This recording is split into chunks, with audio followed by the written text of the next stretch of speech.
야고보서 1장 1절로 4절의 말씀, 야고보서 1장 1절로 4절의 말씀을 한 절씩 교독하시고 마지막 절을 합독하시겠습니다. 야고보서 1장 1절로 4절의 말씀입니다. 하나님과 주 예수 그리스도의 종 야고보는 흩어져 있는 12지파에게 문난하노라. 내 형제들아, 너희가 여러 가지 시험을 당하거든 온전히 기쁘게 여기라. 이는 너희 믿음의 시련이 인내를 만들어내는 줄 너희가 알미라. 인내를 온전히 이루라. 이는 너희로 온전하고 구비하여 조금도 부족함이 없게 하려 함이라. 아멘. 오늘부터 우리 내년 약 1월까지 야고보서 말씀을 묵상합니다. 지난 주일 저희는 종교개혁 503주년을 맞아 타락한 교황청에 정면 대항하여 오직 믿음으로라고 하는 성경의 진리를 선포한 개혁 정신을 되새겼습니다. 실상 성경에서 오직 믿음으로 구원을 얻는다는 진리를 그 누구보다도 선명하고 또한 강력하게 외쳤던 사람은 사도 바울입니다. 당시 로마 지배를 받고 있는 권역 곳곳에 세워져 있는 흩어진 유대인들이 세운 회당에 찾아가서 저들에게 증거하기를 오직 예수 그리스도를 믿는 믿음으로 구원을 얻습니다 라고 하는 십자가의 도를 선언했습니다. 지난주 언급했었습니다만 당시 교황청이 재정을 늘리기 위해서 연옥설과 면죄부 교리 등을 창안에 내었었습니다. 교회가 세속적으로 타락하면 교리가 연쇄적으로 타락합니다. 결과적으로 교회 안팎으로 심각한 윤리적인 문제가 나타납니다. 한국 교회를 바라보면서 교회 안팎으로 개혁의 요구를 강하게 받기 시작한 것도 실상 교회 안팎에 나타난 수많은 윤리적인 문제들을 볼 때에 문제의 심각성을 공유한 것입니다. 투명하지 않은 재정 운용과 비리, 성적 스캔들, 대형교회 부자 세습 등 비윤리적인 열매들이 곳곳에 나타나고 있습니다. 그런데 이러한 죄악들을 낳게 된 한국 교회 안에 변질된 교리가 무엇인가? 바로 오직 믿음으로라고 하는 교리입니다. 놀랍지 않습니까? 503년 전에는 오직 믿음으로라고 하는 교리를 통해서 타락한 교회가 갱신되었는데 이제는 오직 믿음으로 이 교리를 강조하고 이 교리가 변질될 때 문제가 나타납니다 라고 제가 얘기한 게 아니라 그것을 얘기하기 위해서 편지를 쓴 사람이 누굴까요, 여러분? 눈치상 설마 사도 바울은 아니겠죠? 오늘 우리 본문 누구 봤어요? 야고보서입니다.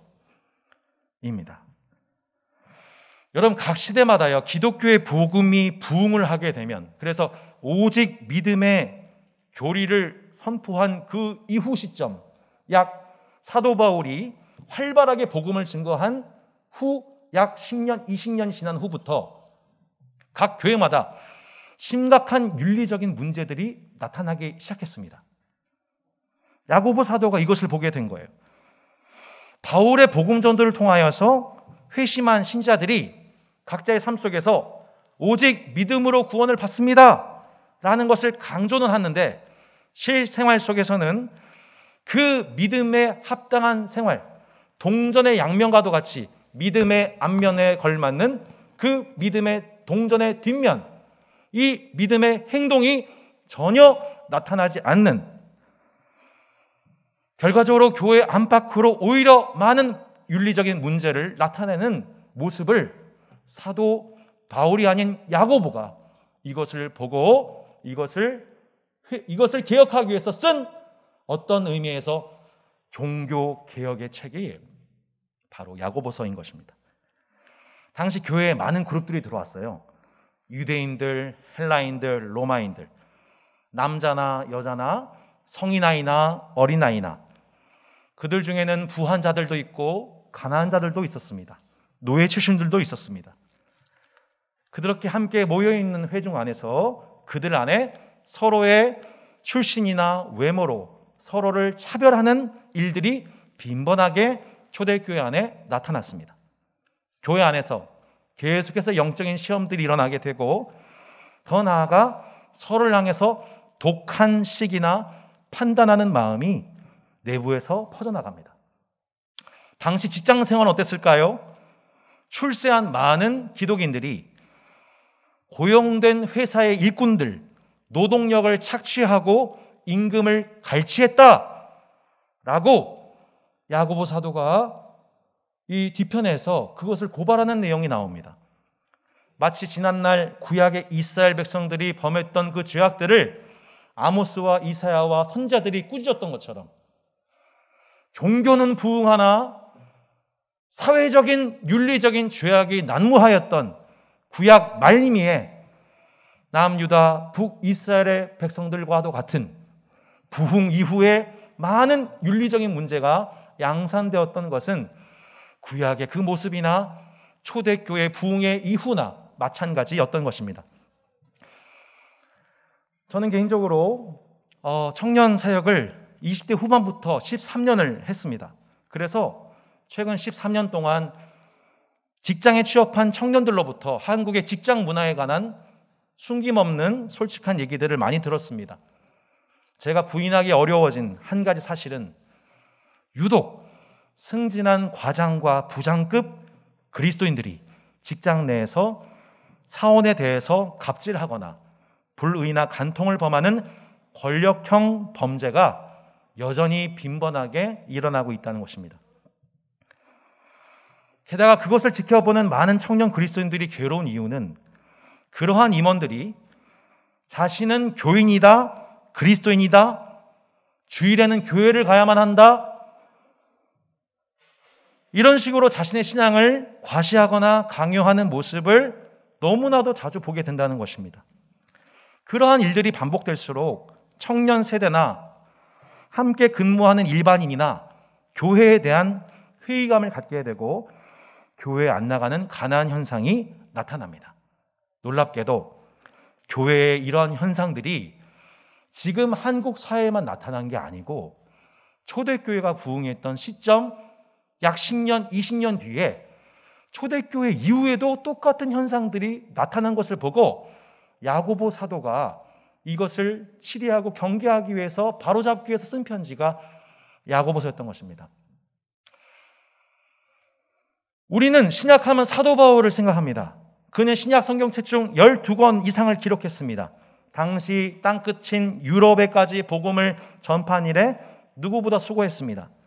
하지만 당시 초대교회의 기준으로 보면 교회의 기둥은 베드로, 야고보, 요한입니다.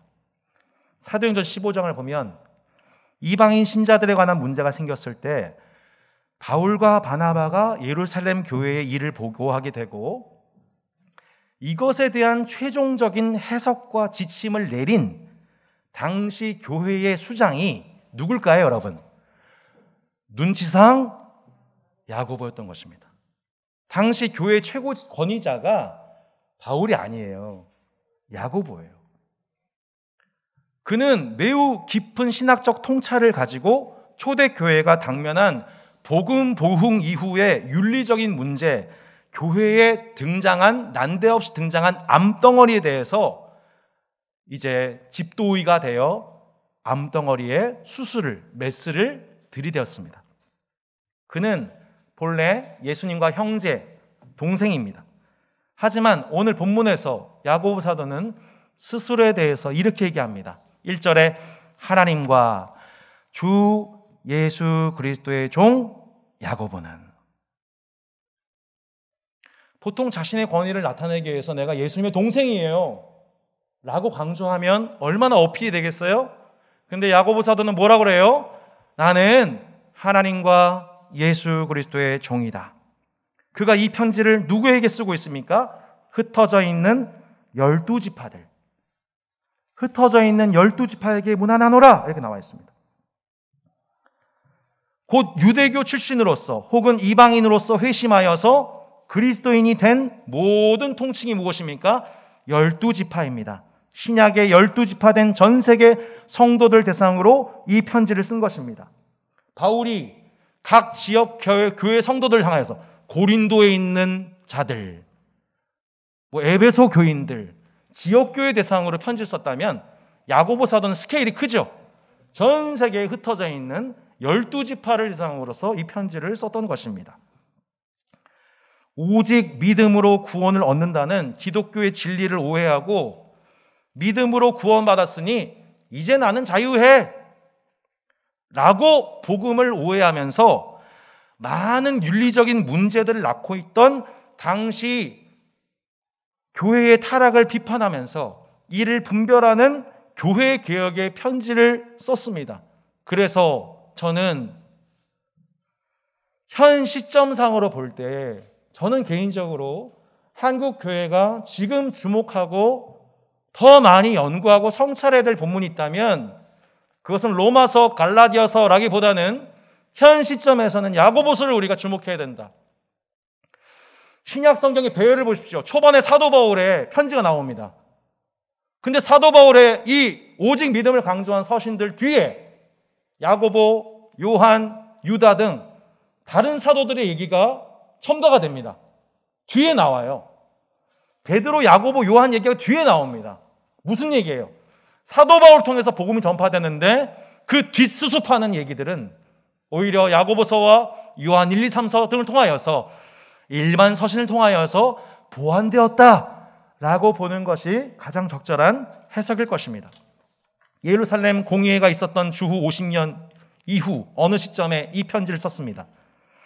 오늘부터 내년 초까지 이 야고보서를 묵상하면서 믿음으로 구원을 얻었으니 이 구원 얻은 자로서 어떻게 행하는 것이 참 믿음인지를 분별하고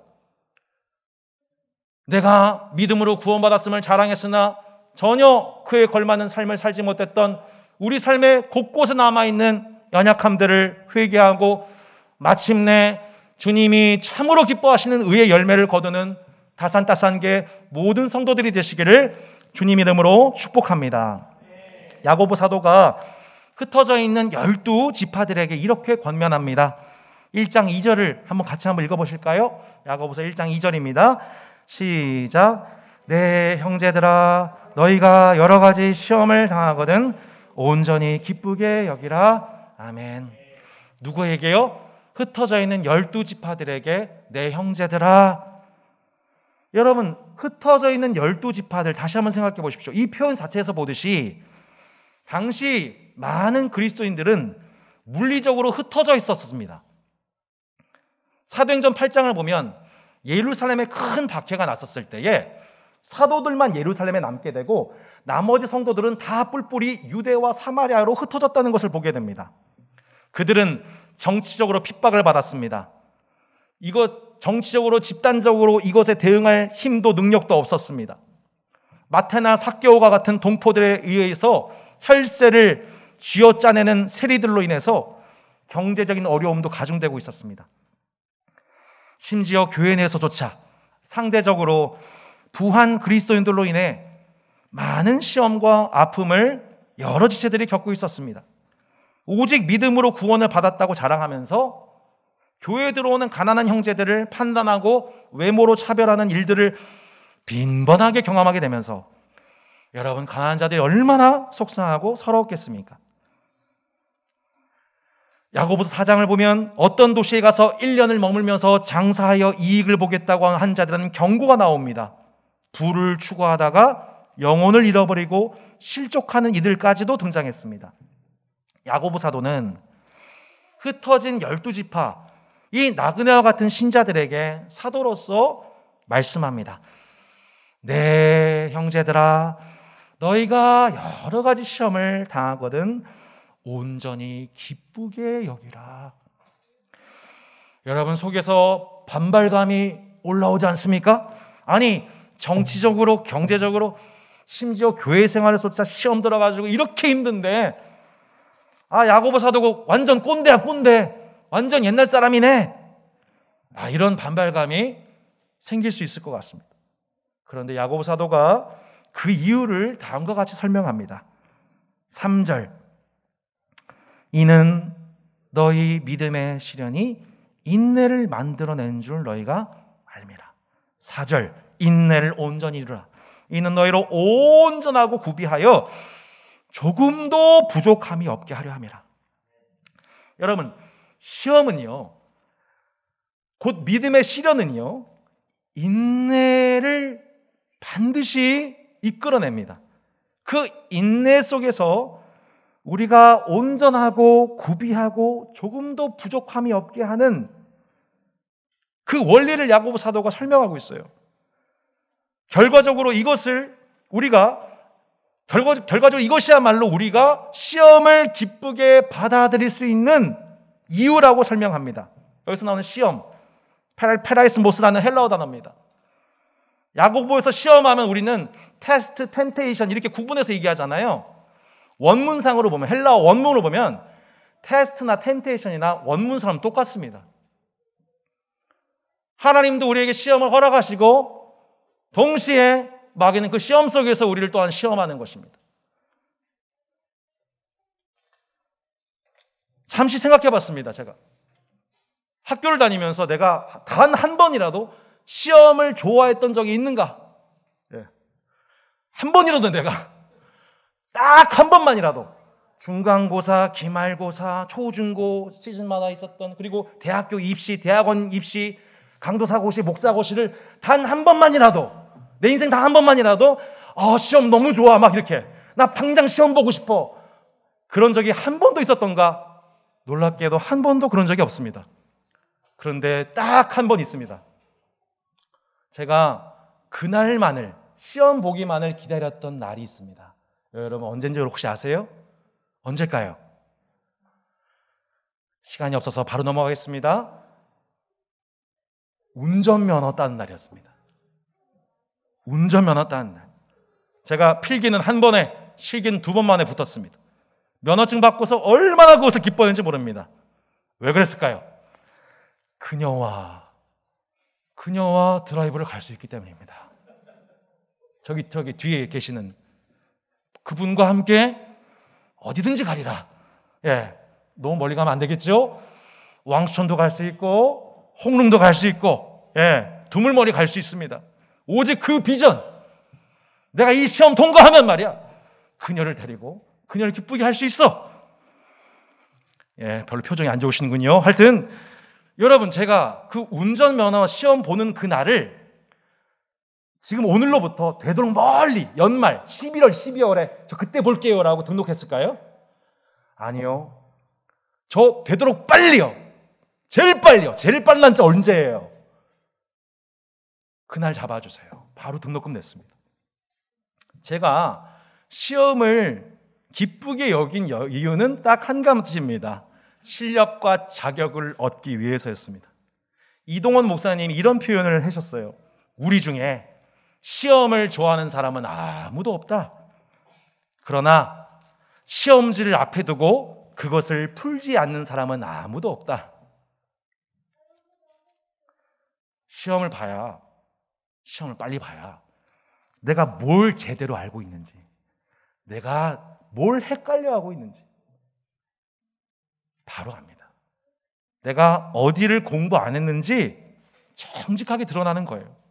시험 문제를 보다가 답이 헷갈립니다. 그럼 어떻게 해요, 여러분? 바로 찍나요? 아니죠. 열심히 책 내용을 리마인드 해봅니다. 그리고 문제를 읽으면서 출제자의 의도를 분석해 봅니다. 그리고 최대한 합리적으로 정답에 접근하죠. 와, 맞았어요. 그 즐거움 잘 모르시나요, 여러분? 네. 틀렸네요. 그 안타까움. 여러분 괜찮습니다. 그렇게 우리가 지식을 획득해 갑니다. 그렇게 실력을 키워갑니다. 그렇게 해서 우리가 자격을 얻게 되지 않습니까? 세상의 기준으로 보면 내가 틀린 것, 내가 모르는 것, 내가 연약한 것 드러나는 것은 부끄러운 일이에요. 그래서 언제나 그것을 감추려고 노력하죠. 그러나 예수님의 복음 안에서 내 틀린 것, 내가 모르는 것, 내가 연약한 것, 내가 자꾸 틀리는 그것 드러나는 것은 하나님의 은혜인 줄로 믿습니다. 그래야 고쳐집니다. 그래야 압니다. 그래야 겸손해지고, 그래야 주님 의지합니다.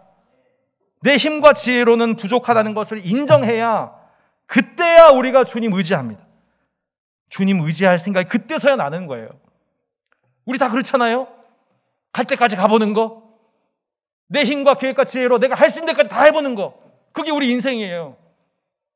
저도 그래요.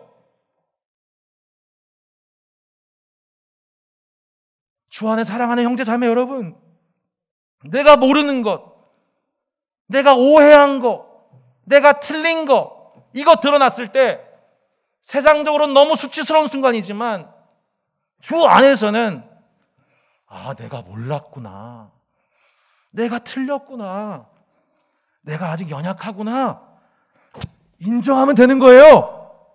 하나님 앞에 인정하고 지체들에게 인정하는 거예요. 그때 나를 용납해 주신 예수님의 은혜가 진짜 내 것이 되는 것입니다. 주님의 사랑은 영원하다는 것을 우리가 찬미하게 될 것입니다.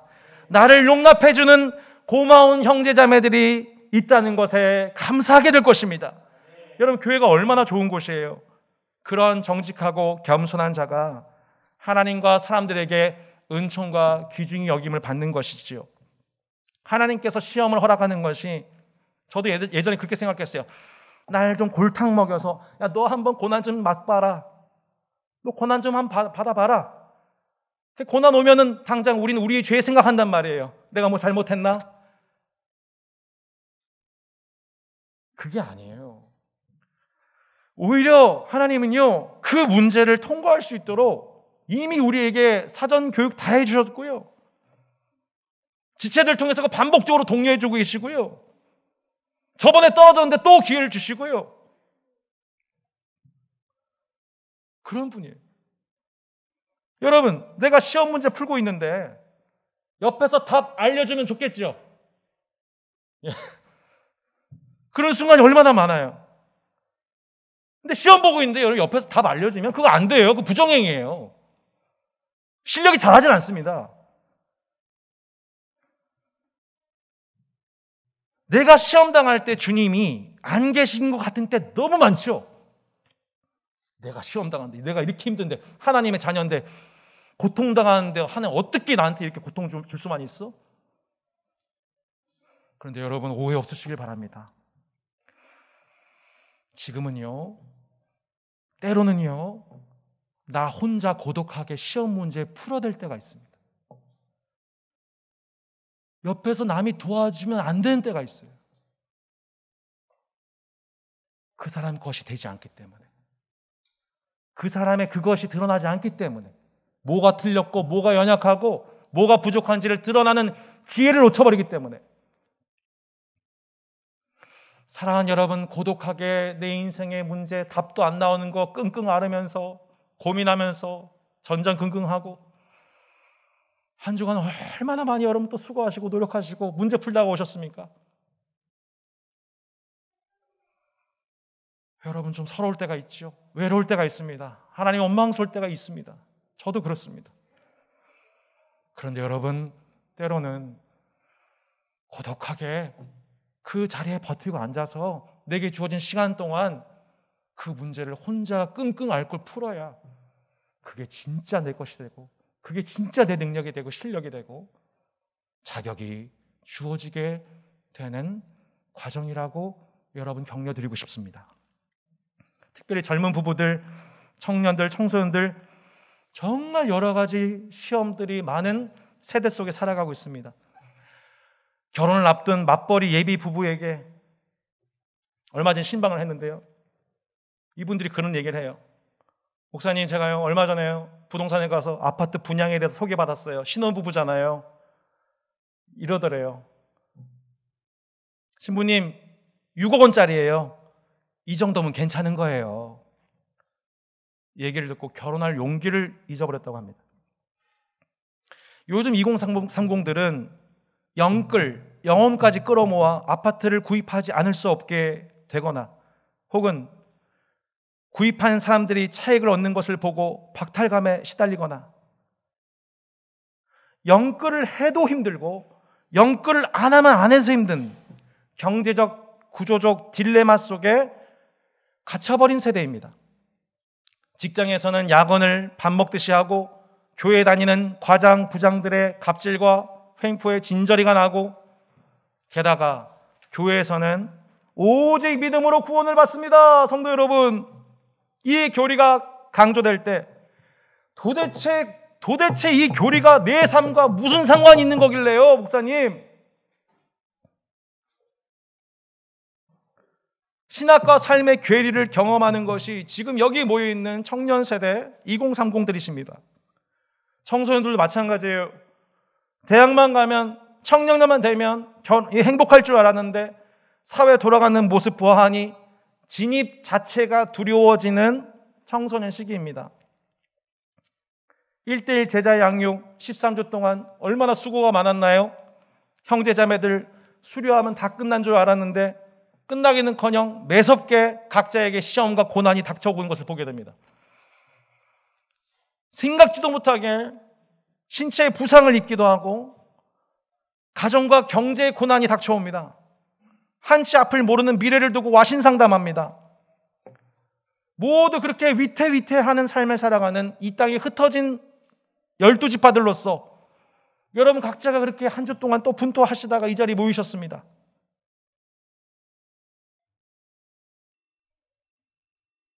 말씀을 전하는 거 한마디 한마디가 얼마나 떨리고 부족함을 느끼고 어떻게 위로를 전해야 할지.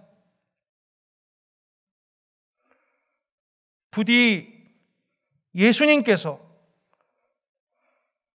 여러분 개개인의 영혼을 위로해 주시고 이 말씀을 통해 다시 한번 우리 각자에게 주어진 여러 가지 시험들에 대하여 기쁘게 여길 수 있는 소망의 이유를 발견할 수 있는 은혜가 이 주의를 통해 여러분 개개인의 심령과 생각 위에 임하시기를 진심으로 축복합니다.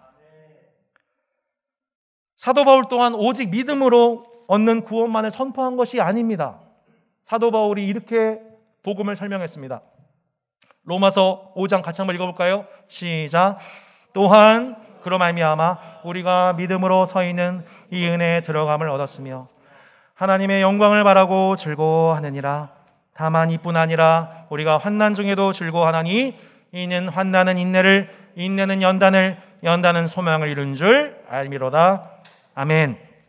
믿음으로 말미암아 구원을 얻은 은혜의 복음은 또한 우리로 하여금 하나님의 영광을 바라고 즐거워하게 됩니다. 하나님의 영광을 바라고 즐거워하게 됩니다. 아, 그렇구나. 이 세상의 영광 부질 없구나. 세상의 것은 우리의 소망이 아니구나. 이것은 내 즐거움의 대상이 될 수 없구나. 스쳐 지나가는 수단일 뿐이구나. 내가 영원토록 즐거워하고 바라고 찬미하고 즐거워할 뿐은 살아계신 하나님과 그 아들 예수 그리스도와 성령의 복음인 줄로 믿습니다. 그런데 형통할 때만, 교회 생활할 때만 즐거워하는 것이 아니라 바울 또한 야고보와 더불어서 우리가 환난 중에도 즐거워하는 비결을 발견했습니다. 왜요? 환난은 인내를, 인내는 연단을, 연단은 소망을 이룬 줄 알미로다. 성도 여러분, 여러 가지 시험과 환난, 여러분 세상 사람들에게만 옵니까?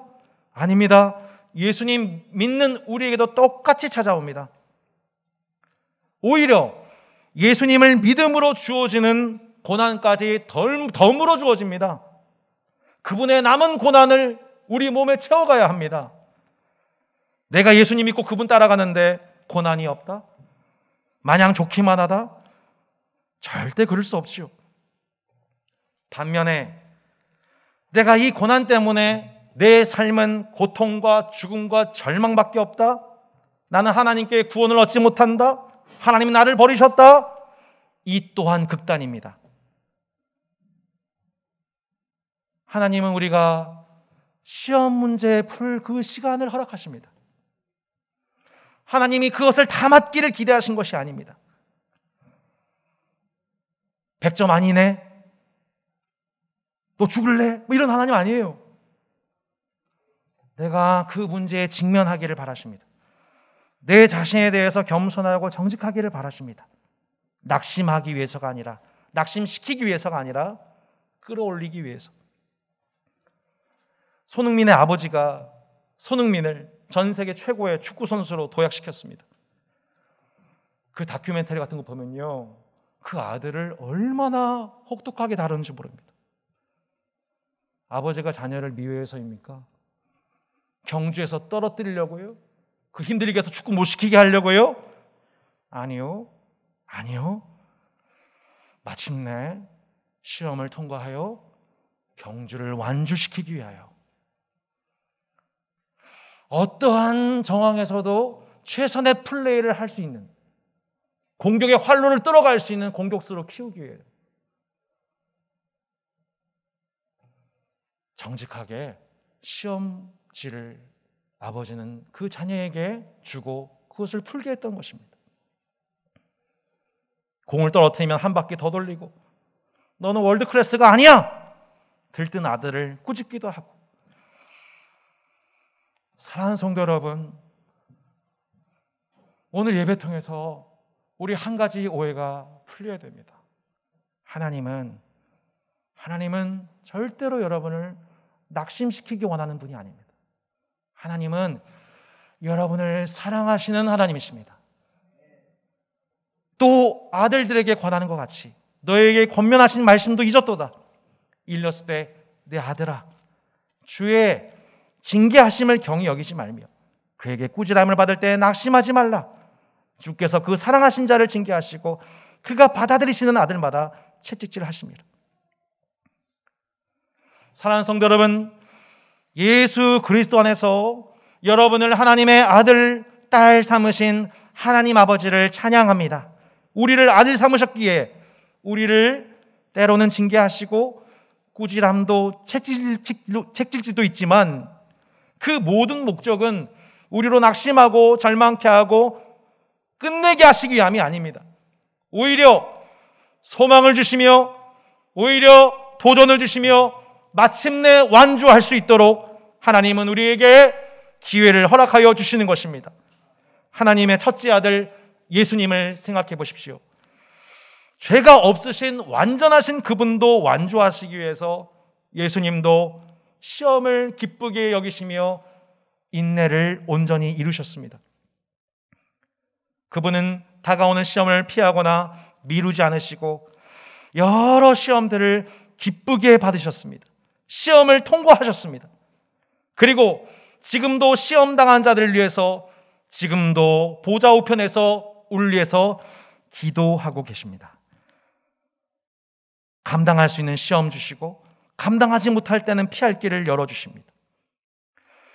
그리스도인 된 우리에게 주어지는 시험은 가장 먼저 예수님이 통과하셨던 시험이요, 야고보서 5장의 엘리야와 욥과 그리고 바울과 야고보가 통과했던 시험입니다.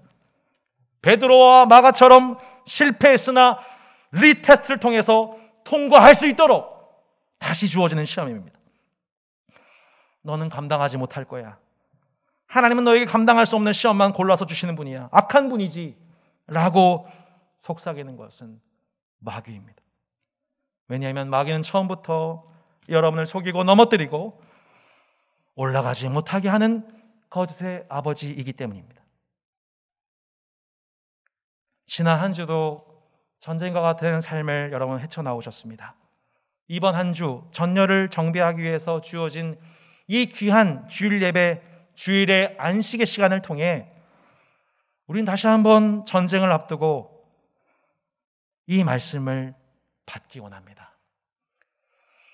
전쟁이 여호와께 속했음을 여러분 선포하고 세상의 흐름과 여러분의 생각과 마음의 흐름을 잠시 중단하고 영원토록 살아계신 하나님께서 태초에 말씀이 계시니라,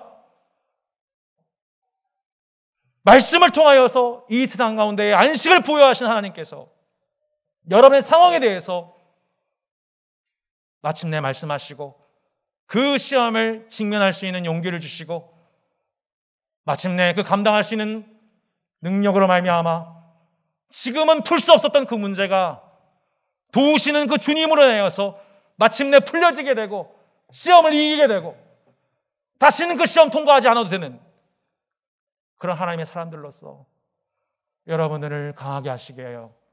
지금도 여러분으로서 기도하시고 때로는 침묵하시지만 마침내 격려하시고 세상 끝날까지 여러분을 도와주실 하나님 아버지와 더불어 이번 한 주도 잠잠히 그분과 함께 살아갈 수 있는 그 주님을 잠시 우리가 침묵하면서 1분 동안 침묵하면서 모든 세상의 흐름을 끊으십시오.